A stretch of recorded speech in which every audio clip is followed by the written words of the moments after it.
Alright guys, let's go over some basic wiring for motor control. In this video we're going to do the 2-wire and the 3-wire control for contactors for a 3-phase motor control. So the first thing we're going to do is the 2-wire control. With this guy we're going to find that there is obviously 2 wires in the pipe and possibly a bonding conductor. With this one of the terms that corresponds to the 2-wire control is low voltage release. So the reason why this guy is called low voltage release is this is often the wiring for a pump or for a fan or HVAC unit or something, where in this case on this diagram we have a float switch that when it closes it turns on the pump. So if this contact was closed, so it was calling for the pump to be on, and all of a sudden we lost power, well then the coil would kick out and then we would lose power to the motor. So these 3 contacts would open and we would lose power to the motor. Once power was restored to the circuit and that normally closed contact on the float switch was still being maintained closed, well then we have power going to the coil. That will re-energize those contacts, closing them and allowing current to go to the 3-phase motor. So 2-wire control is for if you lose power, the motor is going to kick off. When power is restored, all that's happened is that the coil has just released. Once the power is restored, the coil will turn back on, energize and close those contacts and re-energize the 3-phase motor. If we look at the 3-wire control, it's going to be called low voltage protection, in that you're going to have to press a push button or turn on a key switch in order for that motor to turn back on.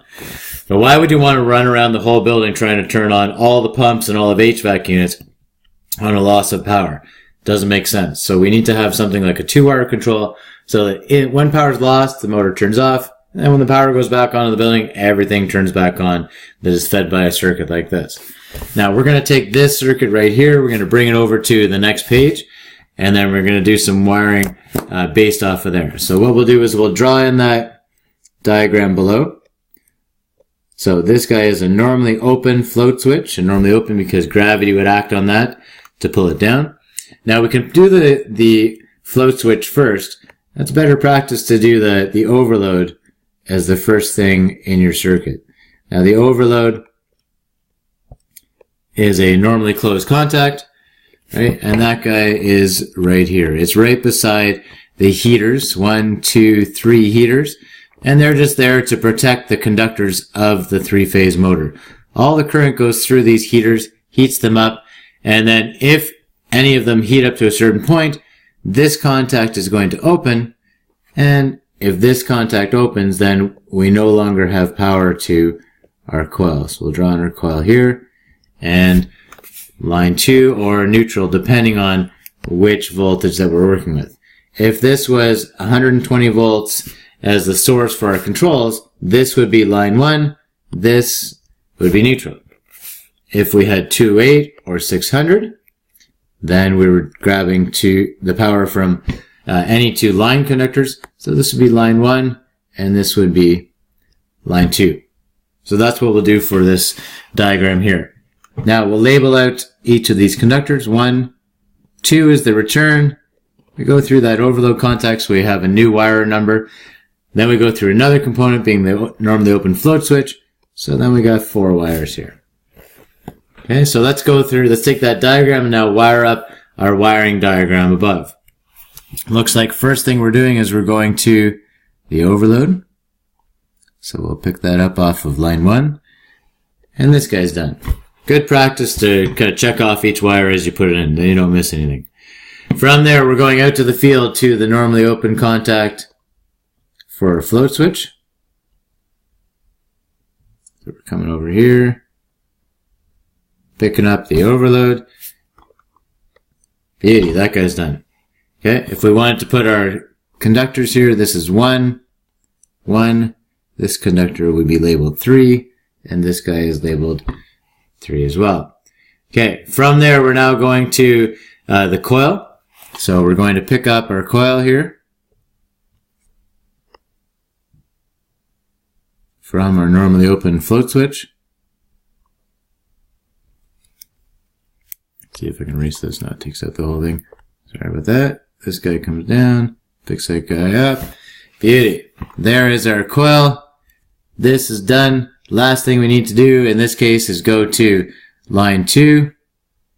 Over these guys. Pick up line 2. And excellent. We're done. That's all it is. Okay. The conductor here would be 4. This guy would be 4. Right? And then our return is going to be labeled conductor number 2. Inside the pipe, how many wires have we got? Well, it's 2-wire control. So we're going to have 2 conductors in the pipe. And a bond wire. Okay, 2-wire has 2 conductors in the pipe. 3-wire is going to have 3 conductors in the pipe. Okay. Next one, 3-wire control. We've got our ladder diagram. We've got our wiring diagram. And we've got a pictorial of what's going on here. Okay, so what we're going to do is we're going to take this diagram here for the ladder diagram, transfer it over to the page with the components with the starter here. So here's some, basic diagrams there for the 3-wire control. This one here, it says it's the 3-wire, but they don't have the holding contact. The 3-wire makes use of the holding contact across the start there. Okay, again, another diagram of the 3-wire control. I like to put the stop first and then the start, but in this case they've put the start and then the stop push button. Okay, and then they've actually got their overload in a funky place in between the motor contactor and their push buttons. It doesn't really matter, it's in series with the coil, but it's usually the first component in the circuit. Okay, let's take a look at this one now. So we'll do our diagram for the 3-wire up here. Line 1. We're going to do our stop push button here. Stop is the normally closed. Then we're going to do our start. Start is the normally open. Then we're going to go to the coil. I forgot the overload, so let's drop the overload in there. Now all the textbooks have this guy at the end. Right, so our coil is there, or we could put in an M there for motor contactor, and then we've got line 2. So yeah, all the textbooks have the overload over here, but by rights the overload should be the first thing in the circuit. This, as drawn, is still a 2-wire control. The key to making this guy a 3-wire control is to put that holding contact across the normally open switch. Now, if we didn't have that overload there, then labeling this out, we could just go 1, 2, 3, right? So normally this guy right here is labeled 2 and 3 on the starter. The reason for that is that if that overload wasn't there as the first component in the circuit, then sequentially labeling all the conductors, we've got conductor 1, conductor 2, conductor 3. Then a normally open contact looks like it's labeled with conductors 2 and 3, and that is why these are usually labeled 2 and 3 on the starter. We're going to keep our number 2 as the return, so that guy is going to go there. And then sequentially, this would be our first conductor. 2 is the return, so this is wire number 3, number 4, number 5, and this guy is the same conductor. Now, to simplify things as well, that's, a cleaner diagram, but we can go like this as well. And then you can see that on either side of that push button, it looks like there's going to be 2 conductors there. Okay, let's use that to now wire up all the components that are on the page here. So the first thing we got is we're going to the overload. The overload is this normally closed contact here. So we'll pick off line 1. Over to the overload. Okay, this guy is done. Next thing we need to do is go to the normally closed switch. On this diagram, we're coming in on the left, so we're going to come in on the left over on this component as well.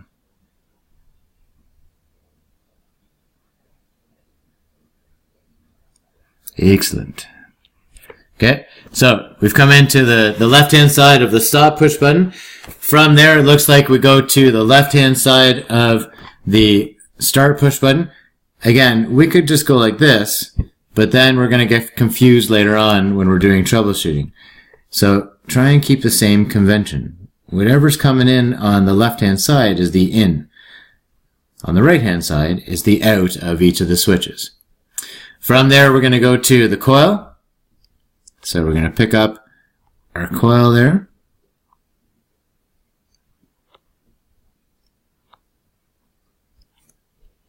That takes care of this guy. If we're going to throw on our conductor numbers, this is 1, right? This is 3. Then from there to the start switch was 4.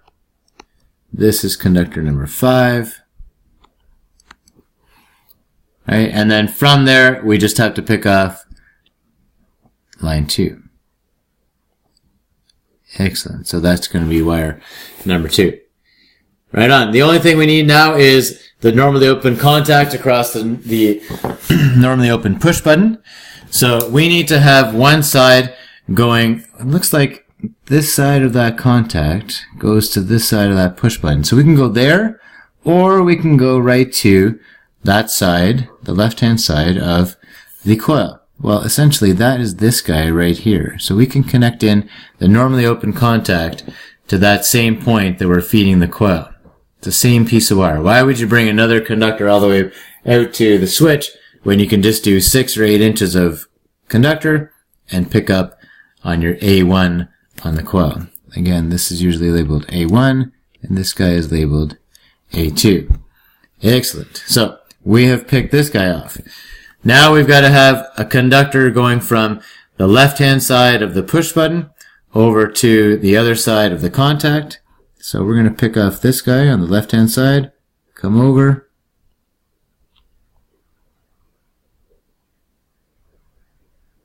and pick up the other side of our normally open contact. This is a 3-wire control. So looking at the conductors in the pipe, there are 3 conductors in the pipe, and possibly a bond wire, depending on which type of conduit you use to wire to go from the stop-start push-button station over to the starter. All of these components are within the starter, so here we've drawn the fuse disconnect here. Well, not the fuse disconnect, but just the disconnect. Then we've got our 3 contacts that correspond to this coil. These contacts are all horsepower rated. This one is rated for less current in that it's just in our controls, so it has a lot less current being applied to it. Current is coming down, easy now. Current is coming down to the overloads, right, and then going to our 3-phase motor. Okay, if we're taking a look at the components here, then these 2 on a NEMA starter are the coil. And again, remember I said that those 2 sides of the normally open contact are often labeled 2 and 3. Well, there they are right there, 2 and 3. The normally open contact is just tucked in at the back of your NEMA starter. Okay, your main motor contacts are here. The current will flow through the heaters. At that point, the heaters are not placed in there, but it will go through the overload heaters.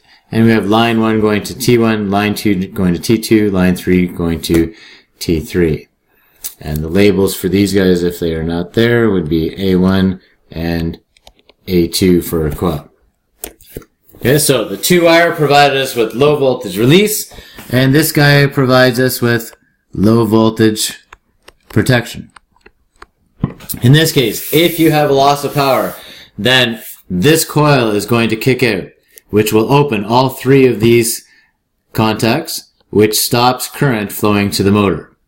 When power is restored to the building, current does not automatically flow to this 3-phase motor, because the current, you can see, will be blocked by this normally open contact and by this normally open switch here. So you have to actually press the push button in order for the coil to be re-energized, for these contacts to close, and for current to go to the motor. So in that case, it provides a protection when you have a brownout or when you've had loss of power, in that you have to press the push button in order for the motor to turn back on.